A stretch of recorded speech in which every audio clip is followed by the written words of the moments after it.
Olá, bom dia, orando agora pela capacitação e já pela minha célula, né?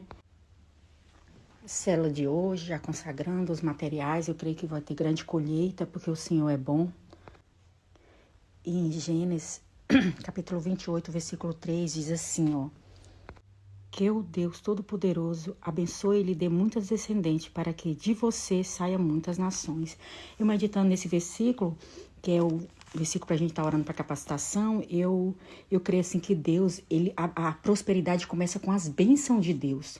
E Deus, ele não só nos abençoa hoje, e nem só nós, ele abençoa todos, a família, nosso ministério, nosso rebanho. E eu creio nessa palavra que o Senhor, o Deus Todo-Poderoso, já nos abençoou com toda sorte de bênção. E eu declaro essa palavra para cada uma das minhas irmãs.